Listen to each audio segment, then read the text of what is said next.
Le Liban va vivre demain dimanche ses premières élections législatives depuis 9 ans. Des élections qui auront lieu pour la première fois à la proportionnelle avec des candidats issus de la société civile. Et pour la première fois aussi, plus de 80 femmes tenteront de décrocher un siège au Parlement libanais.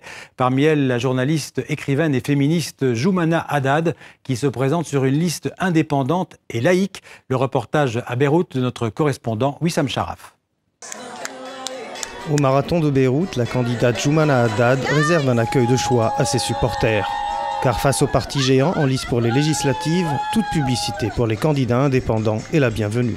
C'est pour moi surtout le soutien des jeunes qui croient en moi, qui ont confiance en moi, qui croient en un Liban différent que je défends. Un Liban différent, Joumana Haddad veut bien l'incarner. Écrivaine, poétesse et journaliste, militante pour les droits de la femme, elle propose au sein de la liste indépendante Koulouna Watani un programme axé sur la laïcité, le renouveau de la classe politique et le combat contre la corruption. Et surtout, c'est une femme. Elles sont cette fois-ci, et c'est une nouveauté, plus de 86 candidates à briguer un mandat. Je pense que c'est vraiment abominable qu'on ait juste 4 députés femmes dans un Parlement formé de 128 députés. Des indépendants affrontant les partis traditionnels comme le Courant du Futur et le Hezbollah, c'est David contre Goliath. Gagner des sièges sera une tâche difficile, même si la victoire d'un seul de leurs candidats serait perçue comme un symbole prometteur.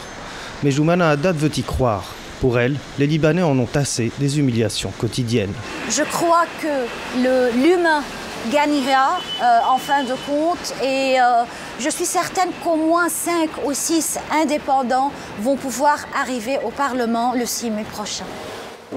Même si les candidats indépendants comme Joumana ont besoin de temps et d'expérience du pouvoir pour devenir une vraie force politique, ils ont le mérite néanmoins de dénoncer les manquements d'un système qui veut garder le pouvoir à tout prix.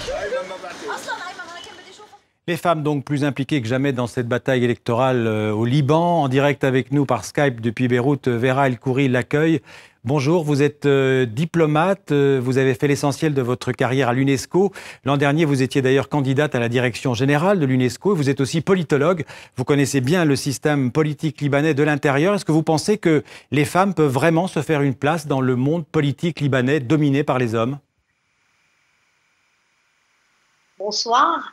Les femmes devraient se faire une place. Comme la jeune dame que vous venez d'interviewer vient de le dire, c'est franchement inacceptable que dans un pays comme le Liban, il n'y ait que 4 femmes au Parlement. Malheureusement, je ne pense pas que beaucoup vont percer. Je l'espère vivement.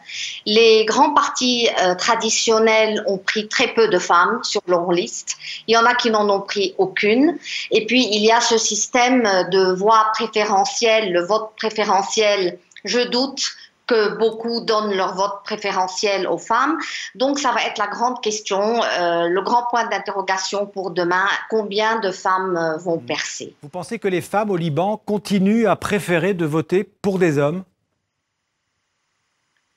Malheureusement, je pense que oui. Je pense que le plus grand problème, c'est que les femmes ne se mobilisent pas assez pour les femmes. Elles ne sont pas assez solidaires encore avec des femmes. Mais je crois que les choses sont encore en train de beaucoup changer. Et c'est pour ça que nous espérons que cette fois, comme c'est la première fois qu'il y a plus de 80 femmes candidates quand même pour ces élections, et ça, c'est un grand signe positif déjà. Rien que le nombre de candidates est extrêmement encourageant.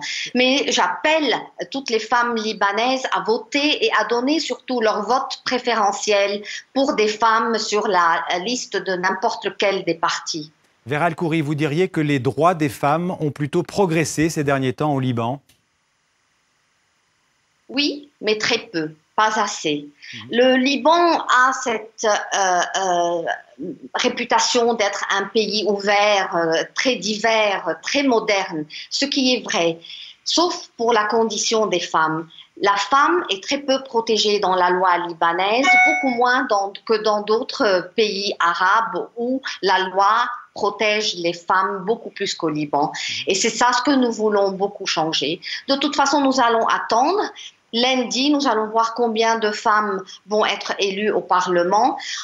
De ma part, à partir de mardi, je suis en campagne pour qu'aux prochaines élections, il y ait un quota pour les femmes. Et je suis très déçue que le Parlement, qui a adopté des lois vraiment très importantes pour la démocratie au Liban, comme le vote de la diaspora, la proportionnelle, qui est une grande avancée, mais qui a refusé d'accepter de voter le quota pour les femmes.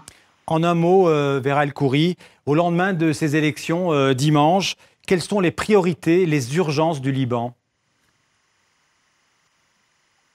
Les urgences, il y en a beaucoup malheureusement. Et vous voyez les priorités quand vous parlez avec les gens changent. Il y en a pour qui la priorité, c'est vraiment la gouvernance, l'intégrité, l'arrêt de cette corruption, l'environnement, mais pour beaucoup aussi, c'est la question de la distanciation politique du Liban de tous les conflits régionaux, parce que là, c'est l'identité et le futur du Liban qui est en jeu. Merci beaucoup, Vera El Khoury, l'accueil de ces commentaires, de ces précisions donc, sur les élections qui auront lieu demain dimanche au Liban. Merci beaucoup.